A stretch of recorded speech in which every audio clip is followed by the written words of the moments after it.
¿Y si te dijera que la historia de Jesús, la narrativa más influyente de la civilización occidental, fue construida sobre un guión secreto, un plan maestro deliberadamente escondido a plena vista, que cada paso de su jornada, desde el nacimiento hasta la entrega de su gran ley, no fue un evento aislado, sino un eco preciso y calculado de la vida del mayor héroe de la historia de Israel, Moisés? Esta no es una teoría conspirativa moderna, sino una verdad codificada en los propios manuscritos que formaron el Nuevo Testamento, una clave que fue intencionalmente ofuscada a lo largo de los siglos. ¿Por qué los primeros autores de los Evangelios se tomarían la molestia de crear un paralelo tan perfecto, una imagen espejada tan exacta? Y más importante, ¿por qué esta conexión profunda, esta estrategia literaria y teológica que quita el aliento, fue sistemáticamente simplificada y empujada hacia las sombras por la misma institución que juró preservar sus enseñanzas? Prepárate, porque estamos a punto de desvelar lo que nadie quiere que sepas. La verdad que fue borrada no involucra textos perdidos o evangelios prohibidos, sino una capa de comprensión que fue deliberadamente retirada de la narrativa oficial. Al transformar una historia profundamente judía en un mensaje universal y de fácil digestión, las instituciones de poder sacrificaron la genialidad detrás de su construcción. Nos dieron el retrato, pero escondieron el plano arquitectónico. En este video vamos a restaurar ese plano.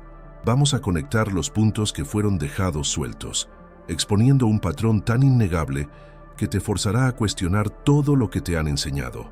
Esta no es solo una curiosidad histórica, es la clave para descifrar la verdadera intención detrás de los evangelios y entender la mesianidad de Jesús de la manera como fue originalmente concebida para ser comprendida.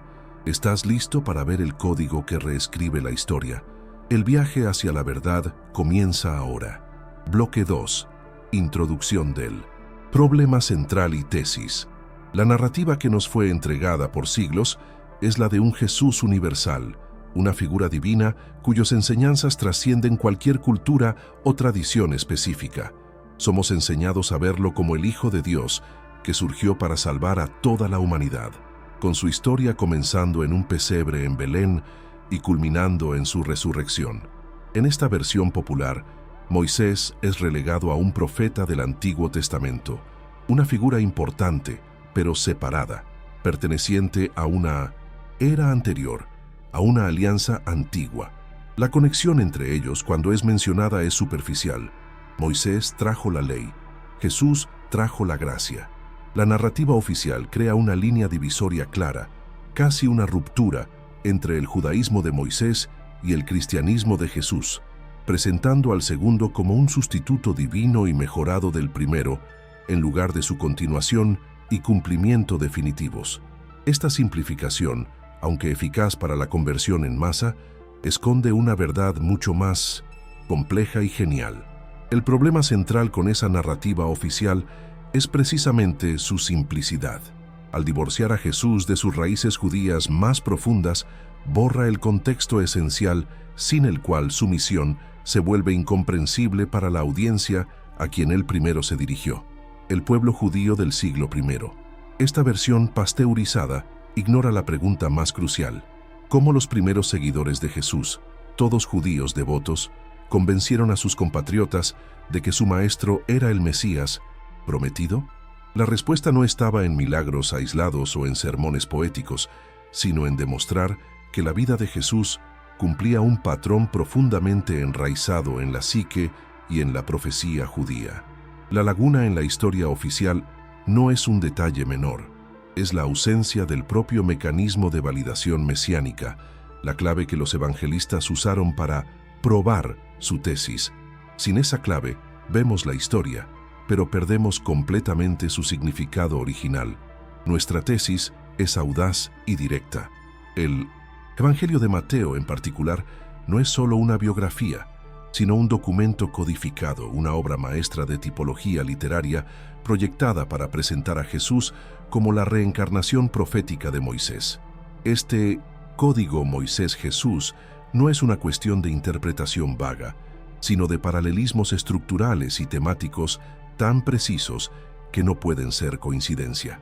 Argumentamos que los autores del Nuevo Testamento, moviéndose en un ambiente de intensa expectativa mesiánica, usaron la vida de Moisés, el mayor libertador, legislador y profeta de Israel, como una plantilla divina. Cada evento clave en la vida de Jesús, desde su persecución en la infancia hasta su sermón en una montaña, fue meticulosamente registrado para corresponder y superar un evento correspondiente en la vida de Moisés, probando que Jesús era el profeta como Moisés, prometido en el libro de Deuteronomio. El misterio que este video se propone a desvelar es el por qué y el cómo de ese plan maestro. La información no fue suprimida por ser falsa, sino por ser peligrosamente específica. Para los primeros judíos cristianos, probar que Jesús era el nuevo Moisés era la principal evidencia de su mesianidad. Sin embargo, a medida que el cristianismo se expandió hacia el mundo gentil, no judío, esta profunda conexión judía se volvió menos relevante e incluso un obstáculo. Una figura universal era más vendible que un Mesías judío que cumplía la ley mosaica. Así, el foco de la predicación cambió y la complejidad del código Moisés Jesús fue dejada de lado, enterrada bajo capas de doctrina más simple. El secreto fue escondido no en cofres, sino en la llanura de la teología popular, accesible solo a aquellos que supieran dónde buscar. Para probar esta tesis, no recurriremos a textos apócrifos o especulaciones místicas. Usaremos la propia Biblia como nuestra principal evidencia. Vamos a diseccionar el Evangelio de Mateo y el libro del Éxodo lado a lado, revelando una serie de paralelos innegables que forman una imagen espejada.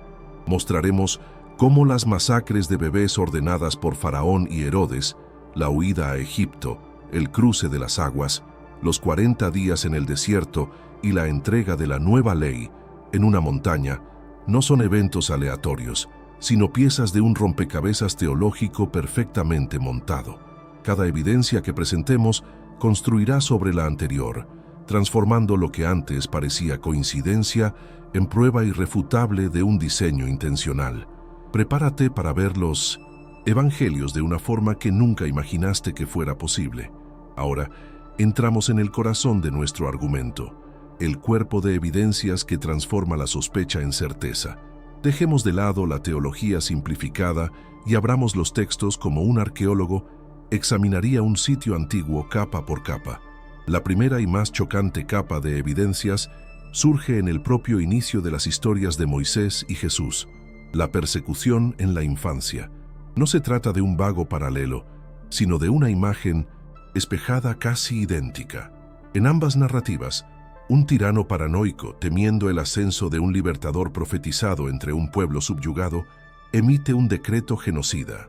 En el Éxodo, es el faraón de Egipto que, asustado con el crecimiento de la población hebrea, ordena que todos los niños recién nacidos sean lanzados al río Nilo.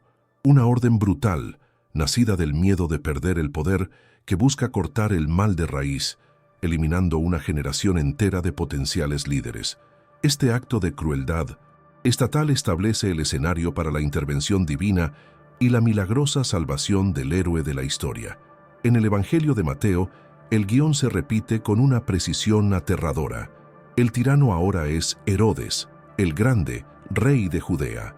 Alertado por los magos de Oriente sobre el nacimiento del rey de los judíos, Herodes es consumido por la misma paranoia que afligió al faraón.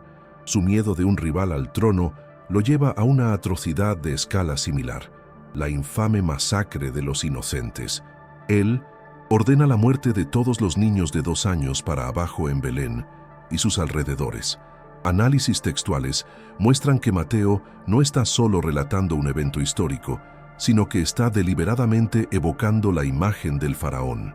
Está señalizando para su audiencia, compuesta en gran parte por judíos versados en las Escrituras, que la historia del gran libertador se está repitiendo. La coincidencia es simplemente imposible de ser ignorada por cualquiera que conozca el Antiguo Testamento. Es la primera y más clara señal del código oculto. La supervivencia de ambos bebés es el próximo eslabón inquebrantable en esta cadena de evidencias. Moisés colocado en una canasta de junco y dejado a la deriva en el Nilo, es milagrosamente salvado por la hija del propio faraón, siendo criado en el corazón del imperio que buscaba su destrucción. Es un giro irónico y poderoso. El futuro libertador es protegido y educado por el enemigo. Jesús, por su parte, es salvado por una intervención divina, directa. Un ángel aparece en sueño a José y lo instruye a huir. ¿Y hacia dónde huye? A Egipto. Esta coincidencia inquietante, como algunos estudiosos la llaman, es de una genialidad teológica impresionante. El mismo país que fue tierra de esclavitud para el pueblo de Moisés se convierte en la tierra de refugio para el nuevo libertador. La historia se invierte, se dobla sobre sí misma, en un paralelismo que no puede ser accidental. El simbolismo de la huida y el retorno es profundo y multifacético, algo que los primeros lectores judíos habrían captado instantáneamente. La ida de Jesús a Egipto y su posterior retorno a la tierra de Israel cumplen, según Mateo, una profecía de Oseas: de Egipto llamé a mi hijo. Aunque originalmente se refería a la nación de Israel, Mateo la reaplica a Jesús, posicionándolo como la personificación de todo el pueblo de Israel. Él no es solo un libertador, él es Israel en su forma más pura. Moisés sacó al pueblo de Egipto. Jesús, en su propia vida, recapitula esa jornada, convirtiéndose en el éxodo en persona. Esta compleja capa de significado que une historia, profecía y simbolismo fue una de las primeras en perderse en la transición hacia una fe gentil, que no compartía esa profunda memoria colectiva del éxodo. La próxima fase de la vida de ambos líderes, después de sobrevivir a la amenaza inicial, está marcada por un período de exilio y preparación en el desierto, uno de los arquetipos más poderosos de la Biblia. Moisés, después de matar a un egipcio, huye a la tierra de Madián, donde pasa 40 años como un humilde pastor. Este largo período en el desierto lo despoja de su identidad egipcia y lo prepara para su misión divina. El desierto es el lugar de la prueba, de la purificación y del encuentro con Dios. De la misma forma, Jesús, inmediatamente después de su bautismo, es llevado por el Espíritu al desierto para ser tentado. Él pasa allí 40 días y 40 noches, un número que hace eco no solo de los 40 años de Moisés, sino también de los 40 años de peregrinación de Israel y los 40 días del diluvio. Es un código numérico claro. La tentación en el desierto es otro paralelo estructural que estudiosos señalan como prueba de un diseño deliberado. Moisés, ante la zarza ardiente, expresa sus dudas e inseguridades a Dios, siendo probado en su fe antes incluso de comenzar su misión. Él cuestiona su propia capacidad. ¿Quién soy yo para ir al faraón? Jesús enfrenta una prueba aún más directa y dramática. Él es confrontado por Satanás, quien le ofrece poder, riqueza y una salida fácil para su misión, tentándolo a abandonar el camino del sufrimiento. Al rechazar las 3 tentaciones, Jesús prueba su lealtad inquebrantable a Dios, superando las fallas del antiguo Israel, que sucumbió a tentaciones similares durante su jornada en el desierto. Él no es solo un nuevo Moisés, sino un Moisés perfeccionado, un Israel idealizado. El momento del comisionamiento divino, donde ambos reciben su misión, también ocurre en contextos similares de revelación. Moisés encuentra a Dios en la zarza ardiente, un evento milagroso que marca el inicio de su jornada pública como libertador. Es allí que recibe el nombre de Dios y las instrucciones para confrontar al faraón. Para Jesús, el momento equivalente es su bautismo en el río Jordán por Juan Bautista. Al salir del agua, los cielos se abren, el Espíritu de Dios desciende como una paloma y una voz celestial declara: «Este es mi Hijo, amado en quien tengo complacencia». Este evento no es solo una purificación, sino una unción real y profética. El cruce de las aguas, un tema recurrente del Éxodo, aquí sirve como el portal para el inicio de su ministerio. El propio cruce de las aguas es un motivo que se repite de forma simbólica y poderosa. Moisés, en su acto más espectacular, extiende su vara y divide las aguas del Mar Rojo, permitiendo que los hebreos escapen y que el ejército egipcio sea destruido. Este es el acto definitivo de liberación de la esclavitud. Jesús, por su parte, demuestra su poder sobre las mismas fuerzas de la naturaleza de una manera aún más personal. Él camina sobre las aguas del mar de Galilea durante una tormenta, mostrando su dominio sobre el caos y el miedo. En otra ocasión, calma una tormenta violenta con una simple orden, dejando a sus discípulos maravillados y preguntando: ¿quién es este que hasta los vientos y el mar le obedecen? El mensaje es claro. El mismo poder que abrió el mar para Moisés reside ahora en Jesús. La alimentación milagrosa en el desierto es otro punto de contacto innegable, uno que los propios evangelios destacan. Durante los 40 años de peregrinación, Dios sustenta al pueblo de Israel con el maná, un pan del cielo que aparecía misteriosamente cada mañana. Era el sustento divino en tiempos de escasez. Jesús replica y eleva este milagro en el famoso episodio de la multiplicación de los panes y peces. Con solo 5 panes y 2 peces, alimenta a una multitud de más de 5,000 personas. El Evangelio de Juan va más allá, haciendo que Jesús declare explícitamente la conexión: «Yo soy el pan de vida. Vuestros padres comieron el maná en el desierto y murieron. Yo soy el pan vivo que descendió del cielo». Él no está solo proveyendo alimento físico, sino presentándose como el sustento espiritual definitivo, el nuevo y eterno maná. De la misma forma que proveyó pan, Moisés también proveyó agua en el desierto al golpear una roca en Horeb, de donde brotó agua para saciar la sed del pueblo. Este acto demostró el poder de Dios para traer vida de la esterilidad. Jesús retoma este simbolismo en varias ocasiones, más notablemente en su conversación con la mujer samaritana junto al pozo de Jacob. Él le ofrece un agua viva, declarando que el que bebiere del agua que yo le daré no tendrá sed jamás.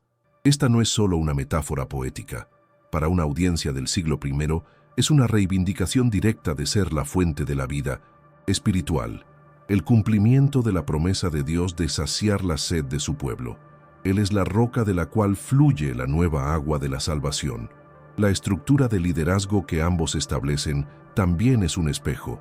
Moisés, siguiendo el consejo de su suegro Jetro, organiza al pueblo de Israel en una estructura basada en las 12 tribus, nombrando líderes para gobernar y juzgar. Las 12 tribus de Israel son el fundamento de la nación. De forma paralela, uno de los primeros y más significativos actos de Jesús al inicio de su ministerio es la elección de 12 apóstoles. Este número no es arbitrario. Al elegir 12 hombres, Jesús está simbólicamente restaurando y reconstituyendo las 12 tribus de Israel en torno a sí mismo. Él se está posicionando como el patriarca de un nuevo Israel, una comunidad espiritual que trascendería los lazos de sangre, pero que aún estaría enraizada en la historia y en la estructura del pueblo elegido por Dios. Análisis paleográficos de códices antiguos y estudios sobre la estructura literaria del Evangelio de Mateo revelan algo aún más profundo. El Pentateuco, los 5 primeros libros de la Biblia atribuidos a Moisés, Génesis, Éxodo, Levítico, Números, Deuteronomio, es la base de la ley judía, es la Torá. Innumerables estudiosos observaron que Mateo estructuró su evangelio en torno a 5 grandes discursos o sermones de Jesús, cada uno terminando con una fórmula similar.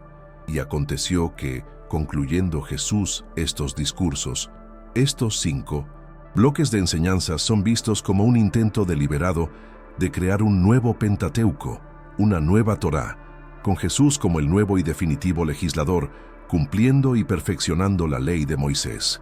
La propia arquitectura del libro es una prueba del código. El paralelo más famoso y visualmente más poderoso es, sin duda, la entrega de la ley en una montaña. Moisés sube al monte Sinaí, envuelto en humo y fuego, para recibir de Dios las tablas de los 10 mandamientos, la ley que gobernaría la nación de Israel. Es el momento fundador de la alianza. Jesús, en una escena que lo hace eco directamente, también sube a una montaña para entregar su más famosa enseñanza, el Sermón del Monte. Allí, Él no abole la ley de Moisés, sino que la intensifica, llevándola del acto externo a la intención interna.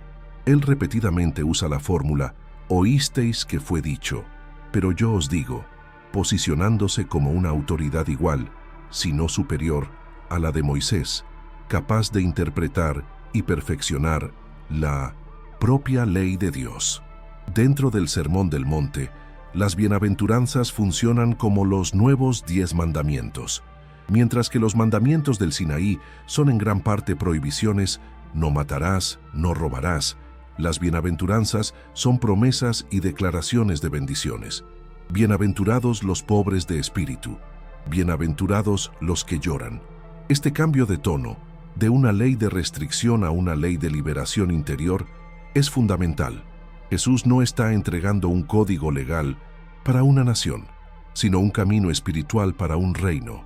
Esta transición, notada por muchos teólogos, muestra a Jesús no como un rival de Moisés, sino como su sucesor lógico, aquel que lleva la revelación del Sinaí a su conclusión final y más profunda.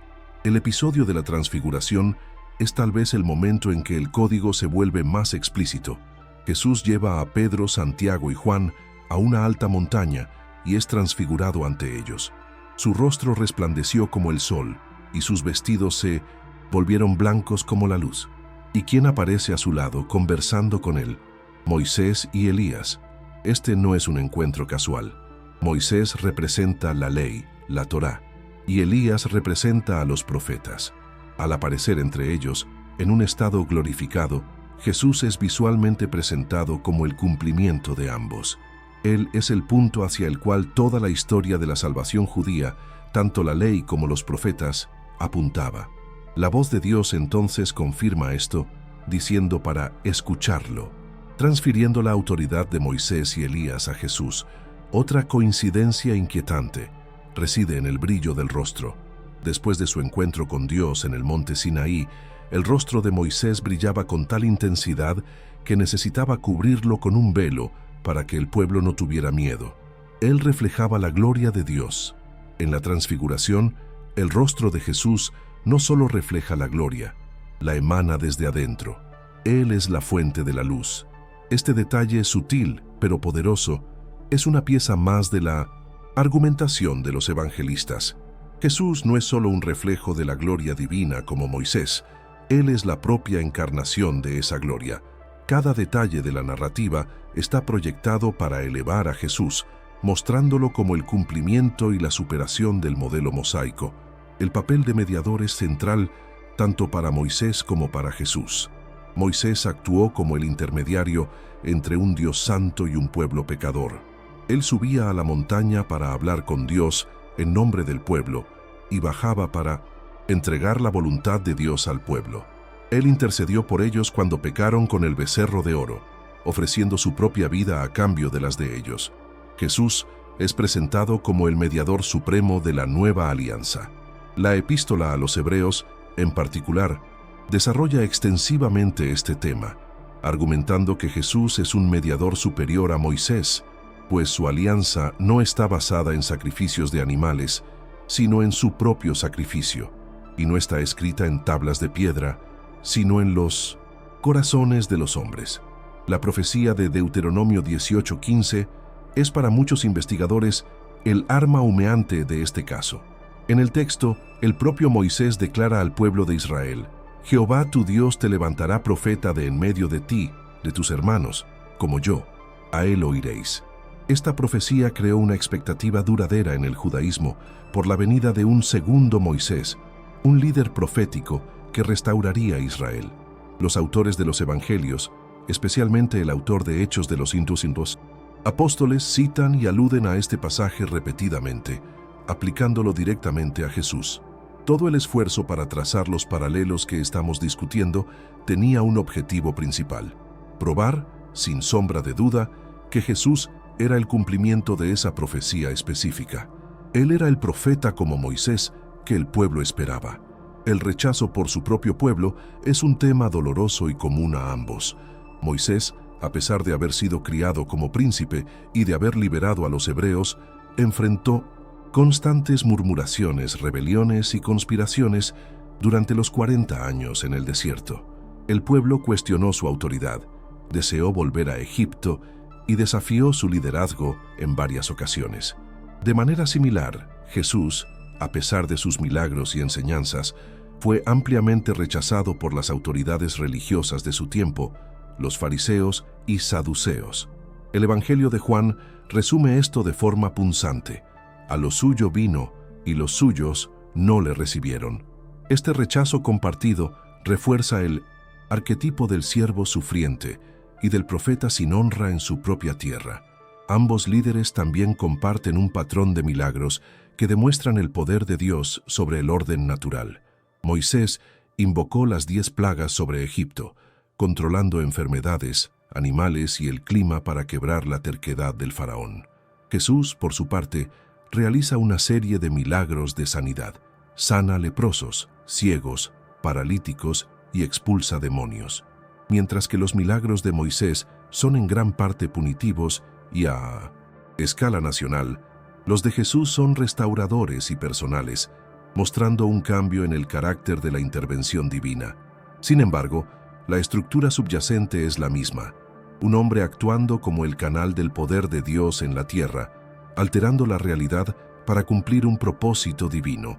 La relación con la Pascua es otro pilar de esta estructura paralela. Moisés instituyó la primera Pascua, Pesaj, en la noche de la liberación de Egipto. La sangre de un cordero sacrificado, pasada en los dinteles de las puertas, protegió a las familias israelitas del ángel de la muerte. Esta se convirtió en la fiesta más importante del calendario judío, celebrando la liberación de la esclavitud. Jesús, intencionalmente, elige la época de la Pascua para su pasión. Durante la última cena, que fue una cena de Pascua, reinterpreta completamente sus símbolos. Él se presenta como el Cordero de Dios, cuyo sacrificio traerá la liberación definitiva, no de la esclavitud en Egipto, sino de la esclavitud, del pecado y de la muerte. Él es la nueva Pascua. La forma como alimentan y lideran al pueblo también ofrece un contraste revelador. Moisés lideró al pueblo de Israel físicamente por el desierto, guiándolos con una columna de nube durante el día y una columna de fuego por la noche. Era un liderazgo visible y nacional. Jesús, por otro lado, declara: «Yo soy el camino, la verdad y la vida». Su liderazgo es espiritual y universal. Él no guía hacia una tierra física, sino hacia una relación con Dios. El pasaje del Antiguo al Nuevo Testamento, según esta lectura codificada, es la transición de un liderazgo nacional y geográfico a un liderazgo espiritual y personal, personificado en el cambio del modelo de Moisés al de Jesús. Hasta la muerte y el legado de ambos contienen ecos y contrastes deliberados. Moisés muere en el monte Nebo, con el permiso de solo ver la tierra prometida, pero sin poder entrar en ella. Su muerte marca el fin de una era y el paso del bastón a Josué. El lugar de su tumba es mantenido en secreto por Dios, y nadie sabe el lugar de su sepultura hasta hoy. Como dice Deuteronomio, tal vez para evitar la idolatría. Esta conclusión melancólica, pero honrada, muestra la limitación de la antigua alianza. Podía llevar al pueblo hasta la frontera de la promesa, pero no podía llevarlos adentro. Jesús, por otro lado, no solo muere, sino que su muerte es el propio mecanismo que abre las puertas de la tierra prometida espiritual, el reino de Dios. Y, crucialmente, su tumba no es un secreto, es encontrada vacía. La ausencia de un cuerpo, la resurrección, es la declaración final de que superó el modelo de Moisés. Mientras que la historia de Moisés termina con una tumba secreta, la de Jesús comienza verdaderamente con una tumba vacía. Esta es la vuelta final en el guión, el punto en que el nuevo Moisés trasciende completamente al antiguo, ofreciendo no solo la visión de la promesa, sino la entrada en ella a través de su propia victoria sobre la muerte. Finalmente, la acumulación de estas evidencias, de la infancia amenazada a la entrega de la ley, de los milagros en el desierto a la muerte misteriosa, forma un mosaico tan detallado y consistente que la noción de coincidencia se vuelve estadísticamente absurda. Documentos de la época, como los escritos de Filón de Alejandría, un filósofo judío contemporáneo de Jesús, muestran que la práctica de interpretar las escrituras a través de la tipología, encontrar patrones y prefiguraciones, era común y esperada. Los autores de los evangelios no estaban inventando una técnica nueva. Estaban usando una herramienta literaria y teológica poderosa y reconocida en su cultura para hacer la afirmación más audaz posible. El mayor héroe de Israel había retornado, y su nombre era Jesús. Después de la avalancha de evidencias, una pregunta inevitable flota en el aire. Si esta conexión es tan clara y fundamental, ¿por qué no es el pilar central de la enseñanza cristiana? La respuesta nos lleva fuera de los textos sagrados y hacia dentro de la arena brutal de la historia, de la política y del poder. La supresión del Código Moisés-Jesús no comenzó como una conspiración maliciosa, sino como una decisión pragmática. A medida que el cristianismo, una pequeña secta judía, explotó hacia dentro del vasto imperio romano, sus misioneros, como Pablo, enfrentaron un desafío monumental: cómo vender un Mesías judío a una audiencia pagana que no conocía la Torá y no tenía ninguna conexión emocional con la historia del Éxodo. La solución fue genial y al mismo tiempo devastadora para la verdad original. Cambiaron el enfoque. En lugar de presentar a Jesús como el cumplimiento de la ley de Moisés, lo presentaron como la liberación universal de la ley, una figura divina y accesible a todos, sin la necesidad del equipaje cultural judío. El antagonista, la fuerza que cimentó esa supresión, fue la propia Iglesia institucional en su ascensión al poder.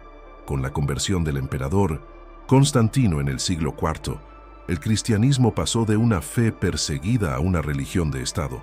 La nueva prioridad no era más la conversión individual, sino la unificación y el control de un imperio. Para eso, era necesaria una doctrina única, simple y universal. Los grandes concilios ecuménicos, como el de Nicea, fueron convocados para martillar una ortodoxia y aplastar las disidencias. En estos debates acalorados sobre la naturaleza de Cristo, la identidad literaria e histórica de Jesús como el nuevo Moisés fue considerada una complejidad innecesaria, una distracción del objetivo principal: definir la relación de Jesús con Dios Padre en términos filosóficos griegos, como homoousios, de la misma sustancia. La política imperial exigía un Dios, no un nuevo profeta judío.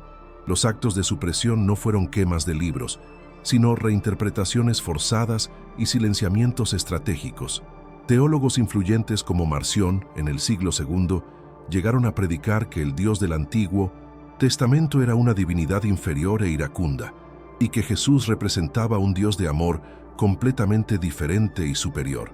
Aunque Marción fue declarado hereje, su idea de crear una ruptura radical entre el Antiguo y el Nuevo Testamento infectó sutilmente el pensamiento cristiano dominante. Había un miedo palpable del judaísmo dentro de la iglesia primitiva.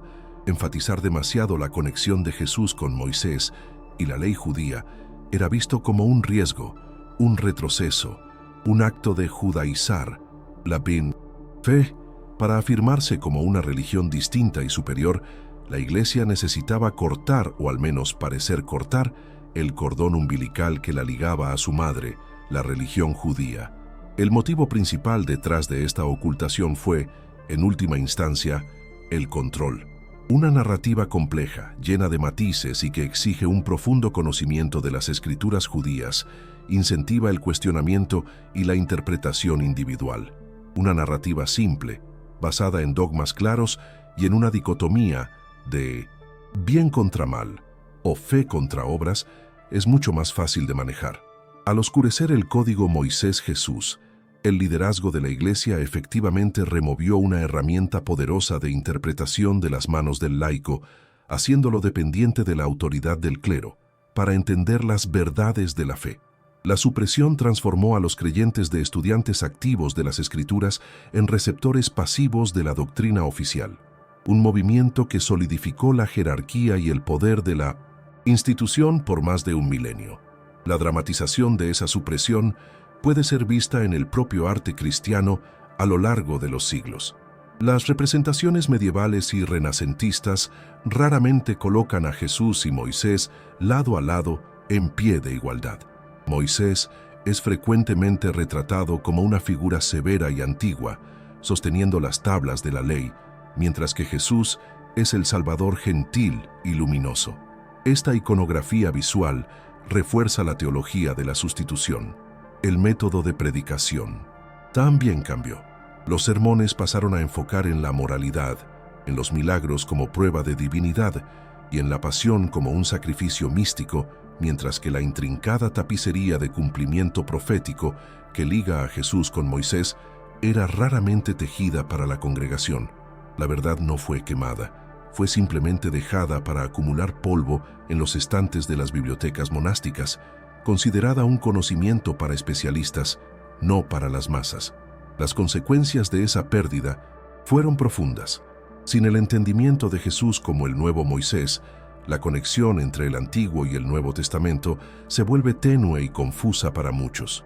El Antiguo Testamento pasa a ser visto como una colección de historias violentas y leyes arcaicas, en lugar de la fundación indispensable sobre la cual toda la historia de Jesús fue construida. Esto también alimentó siglos de antijudaísmo, pues permitió que los cristianos se vieran como un pueblo totalmente nuevo que sustituyó a Israel en el plan de Dios, en lugar de verse como injertados en el mismo árbol genealógico espiritual. La pérdida de ese código no fue solo una pérdida de conocimiento, sino una pérdida de identidad, una que distorsionó la relación del cristianismo con su propio pasado. Por lo tanto, la revelación que este video trae no es un intento de minar la fe, sino de restaurarla a su genialidad original. Al decodificar la conexión Moisés-Jesús, estamos rescatando una obra maestra teológica que fue sacrificada en 1900, el altar del poder imperial y de la simplicidad dogmática. Estamos devolviendo a los espectadores una clave que les fue negada, una herramienta que les permite leer los evangelios con la misma profundidad y asombro que los primeros cristianos sintieron. Este conocimiento no debilita la divinidad de Jesús, por el contrario, la enraiza en una historia real y en un plan divino mucho más vasto e impresionante que la versión simplificada que nos fue contada. Estamos exponiendo la supresión no para destruir, sino para reconstruir una comprensión más auténtica y poderosa de la historia más importante jamás contada. Entonces, ¿qué cambia al descifrar este código? ¿Cuál es la implicación de descubrir que la historia de Jesús fue meticulosamente construida sobre el esqueleto de la jornada de Moisés? La primera y más profunda consecuencia es la transformación de tu propia relación con estos textos antiguos. La Biblia deja de ser un libro de dogmas a ser aceptados pasivamente y se convierte en una extraordinaria obra de arte literaria, un rompecabezas teológico esperando a ser resuelto. Ya no eres solo un creyente, te conviertes en un descifrador de códigos, un arqueólogo textual. Cada capítulo, cada versículo que antes parecía familiar, ahora brilla con una nueva capa de significado. El acto de leer se convierte en un acto de descubrimiento, una búsqueda del tesoro intelectual y espiritual. Esta revelación no te da nuevas leyes que seguir, sino nuevos ojos para ver, capacitándote para presenciar la genialidad divina y humana entrelazada en cada página. La verdad aquí no es un destino, sino el inicio de una nueva jornada de comprensión. Teológicamente, las implicaciones son sísmicas. El redescubrimiento del enlace Moisés-Jesús repara la fractura artificial creada entre el Antiguo y el Nuevo Testamento. La narrativa de un Dios iracundo en el Antiguo Testamento, que es sustituido por un Dios de amor en el Nuevo, se deshace, revelándose una caricatura simplista. En su lugar, surge la visión de un único y consistente arquitecto divino, tejiendo una única y épica historia de redención a lo largo de milenios. El Éxodo ya no es una historia ultrapasada, es el borrador, el prototipo de la obra maestra que vendría a ser la vida de Cristo. La ley de Moisés no es abolida, sino cumplida en su totalidad, como una semilla que finalmente florece. Esta comprensión unificada no disminuye la singularidad de Jesús, la amplifica, mostrando que no fue un evento aleatorio en la historia, sino el clímax inevitable de un plan divino meticulosamente establecido desde el principio. Elevando nuestra mirada a un plano filosófico, este código revela una verdad profunda sobre la propia condición humana y la naturaleza de nuestras historias. El patrón del libertador que emerge de la opresión que es rechazado por su propio pueblo, que entrega una sabiduría transformadora y cuyo legado promete un futuro mejor, es un arquetipo universal. Hace eco en innumerables culturas porque refleja nuestros anhelos más fundamentales por justicia, significado y trascendencia. La conexión Moisés-Jesús es la iteración más poderosa e influyente de este monomito. Sugiere que la historia no es solo una secuencia caótica de eventos, sino que posee un ritmo, una poesía, una estructura subyacente. La verdad, para ser comprendida, necesita ser contada dentro de una historia que ya conocemos y amamos. Los evangelistas sabían esto. No estaban solo registrando la historia, estaban conectando lo divino al más profundo patrón de la psique humana. Por lo tanto, reafirmamos nuestra tesis con la fuerza de todas las evidencias presentadas. La conexión entre Jesús y Moisés no es una teoría, no es una coincidencia y no es una interpretación opcional. Es la llave maestra de la arquitectura del Nuevo Testamento, deliberadamente forjada por sus autores para probar la mesianidad de Jesús a una audiencia que vivía y respiraba las historias de la Torá. Las semejanzas espejadas en la infancia, en el exilio, en los milagros, en la entrega de la ley e incluso en la muerte y en el legado, forman un caso cumulativo irrefutable de diseño intencional. La supresión de esta verdad, motivada por la conveniencia política y por la simplificación teológica, nos robó la apreciación de esta obra maestra, cambiando un banquete de significados por migajas de dogma. Lo que fue presentado como un simple retrato de un Salvador era, en realidad, un mapa estelar complejo, y nosotros apenas ahora estamos reaprendiendo a navegar por él. Al final, la verdad contenida en este código es, en su esencia, una verdad liberadora. Nos libera de una fe ciega y nos invita a una fe que ve, que investiga y que se maravilla con la complejidad. Nos libera de la falsa dicotomía entre judaísmo y cristianismo, permitiéndonos honrar las profundas raíces judías de Jesús. Nos libera de la dependencia de una autoridad que nos dice qué pensar, capacitándonos a encontrar el significado por nosotros mismos, en las propias capas del texto. Esta no es una verdad que exige sumisión, sino una que inspira admiración. La revelación final no es que la Iglesia escondió algo de ti, es que la propia historia, en su genialidad y diseño, contiene una profundidad mucho mayor de la que jamás nos fue dicho. Y el poder de explorar esa profundidad, de conectar los puntos y de presenciar la belleza del plan completo, ahora te pertenece. Si esta jornada de descubrimiento abrió tu mente e hizo que cuestiones todo lo que pensabas que sabías, no dejes que esa llama se apague aquí. La verdad solo tiene poder cuando es compartida. Ahora formas parte de un grupo selecto que ve más allá del velo, que conoce el código. Por lo tanto, tu misión comienza ahora. Dale like a este video para que el algoritmo sepa que este conocimiento es importante. Comenta abajo con tu opinión. ¿Cuál paralelo entre Jesús y Moisés más te impactó? Cada comentario alimenta la discusión y ayuda a otros a encontrar este contenido.